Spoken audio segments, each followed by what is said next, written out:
The mind is going to go no matter what you do. You might as well control it. So, if you're feeling confused, depressed, angry, as long as it's not purely chemical, which it rarely is purely chemical, then the mind is what's bothering you, what's troubling you. Now, barring extreme external circumstances in which you're just surrounded by or in terrible situations in life, which you should try to get out of, then barring that, your mind is the one who is hurting you. You might as well control it. It's going to go no matter what you do.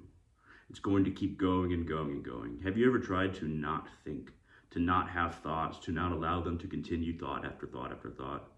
Can't quite do it, can you? Now, after a lot of meditation, you get to a point where you have more control over your thoughts. But there's another way to do it, and there's never a point where you have no thoughts. They're going to happen regardless. It's just what kind of thoughts that you have that you can control. But notice, whenever you think something, whenever you hear a noise, whenever you see something, there's always an idea attached. Not only is there a title or a name for that thing, but how you feel about it. If you hear a neighbor's dog barking and it's annoying, you might think, they really need to control that dog. So there's two things happening that are beyond the witness. You are the witness. You're witnessing your thinking. You're witnessing this happening. That's how you remember it. The witness remembers everything. The soul, you are the witness. The mind and the thoughts, that's not you. You are at the center, kind of like the trunk of a tree, and the mind is the branches, and you can call thoughts the leaves. As above, so below. But if you notice, there's two things happening beyond you, beyond the trunk that you are, beyond the witness. It's the thought, it's the name, and then it's the description or your feelings about that. Try to just witness things and not ascribe meaning or an idea or a feeling about it beyond identification. When you hear something or see something, you're going to immediately identify it. But there's agency. Right after identification, there's agency in how you feel about it and how you understand something. That is absolutely key, getting between your understanding and feelings about things. Because your understandings and feelings about things are coming from your reservoir memory. So when you're experiencing something, the witness is recording it. But when it becomes memory, it's no longer in the hands of the witness. It's no longer in the hands of the trunk, as it were. So you're going to have a whole lot of titles and understandings about things attached to those memories. And if you can get between yourself and your feelings and understanding about it, and not just pull from memory, this might seem complicated, like a Herculean task, but if you can get right there and not pull from memory, not pull from how you feel about things, how you understand something, then you can gain mastery over your mind. You can stop from just jumping into feelings that you've had before, understandings that you've had before, and create true experience. You can experience things as they are without your assumptions about them, without jumping to conclusions. And, it's said once you hit 30, you're kind of the same person from then on. You have all these impressions, you have all these memories, you have all this understanding from past experiences.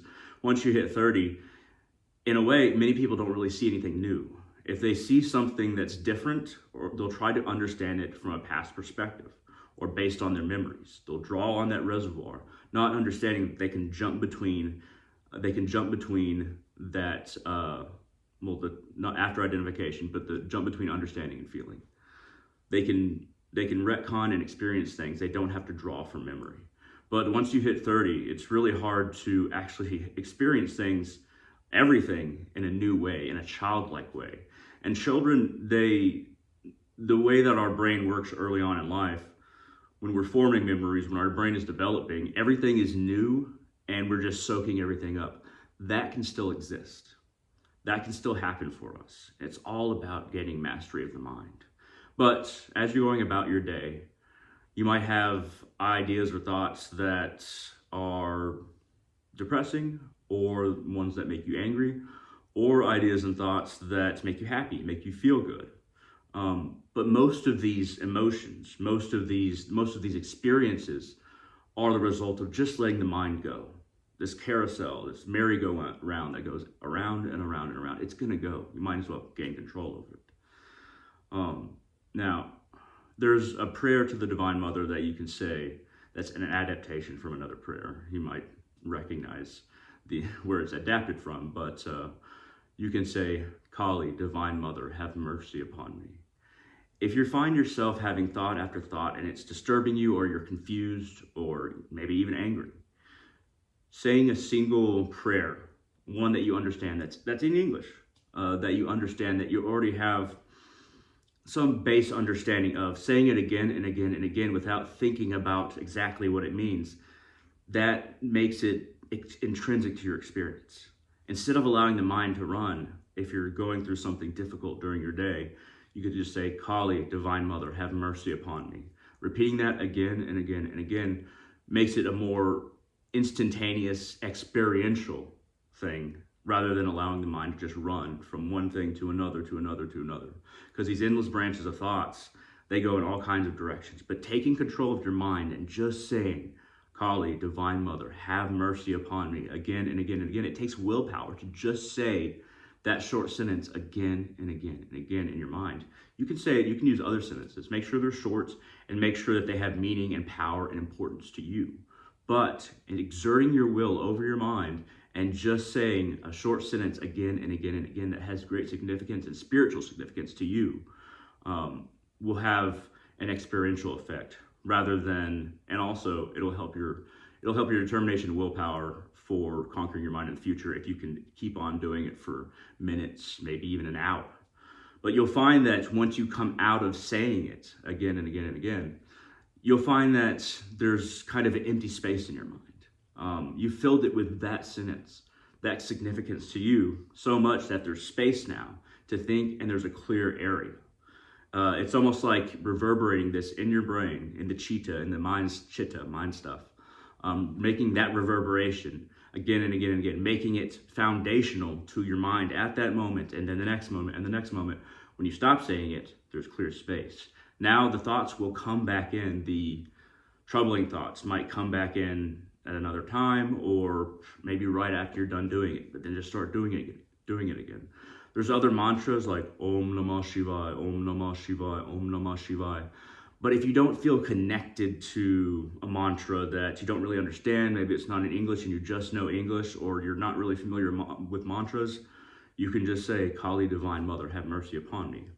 Now, these demons that Kali slays, these heads that she has around her neck, heads of demons, but they can be the heads of your negative thoughts, the thoughts that trouble you, the thoughts that cause you confusion, or to feel like you're completely separate from your mind and you don't know what your mind's doing. Most of the human race feels that way, whether they know it or not. When they really think about their mind, they might not know how to do it, but when they think about their mind, it's like an animal that they don't understand. It's a whole separate entity that they don't know how it works. But we can gain control of it. But the Divine Mother, those heads around her neck, those demon heads, also represent the letters of the Sanskrit alphabet and so and so. But these can be thought offerings to her. Getting rid of those negative thoughts and offering up to the Divine Mother by saying that prayer again and again, or you can just make sure that you understand it in this way, or in a way that makes sense to you, or as long as the Divine Mother has meaning for you, or if another being has meaning for you. But feel that you're making offerings of these negative thoughts up to her, so that she can wear them and be like, look what my child gave up. Look at all these negative thoughts that they conquered by connecting to me, their mother. And it's almost like she has macaroni arts that she's proud of her kid with or through around her neck. That's one of the beautiful parts of the Divine Mother Kali, is that she's so proud of us that she has a skirt of those actions, those negative actions that we were going to do, but we're like, I'm not going to do that, Divine Mother, here you go. Takes that action and places it on her skirt in the form of an arm, and she has all of these actions that her children were going to do, but negative actions that would hurt themselves, hurt others, or that was just tamasic or negative in some way. But we offered it up to her instead, and now she wears a skirt with them. It's like, look what my children gave me. They didn't do all these things, and actually they gave them to me. It can be true with thoughts as well. And The skirt can be made of good actions that you did in Divine Mother's name. Or perhaps more in this context, all the times that you decide to think of good thoughts, or decide to say her name, or to say Divine Mother, Kali, Divine Mother, have mercy upon me. She can wear those thoughts. You can think of her as wearing those thoughts as well, and her adding more and more recognition and more conquering and using your self-will, yourself, and her adding that to her necklace or her skirt, however you want to look at it. But whatever benefits us, she is proud of us for. So it can you can look at the skull necklace or the head necklace and the skirt in a positive or negative way. But either way, she wants the best for us. That's why I'm giving you this prayer. Kali, Divine Mother, have mercy upon me. And that mercy is, you might ask, this might call into your mind a question of, do we deserve this mercy, or why do we need the mercy? It's mercy from ourselves, of us hurting ourselves again and again and again, because most of the time we're hurting ourselves when we're in a distressed mental state. And calling upon that mercy that perhaps we don't know how to work for, just calling upon that mercy, so the Divine Mother will grant it.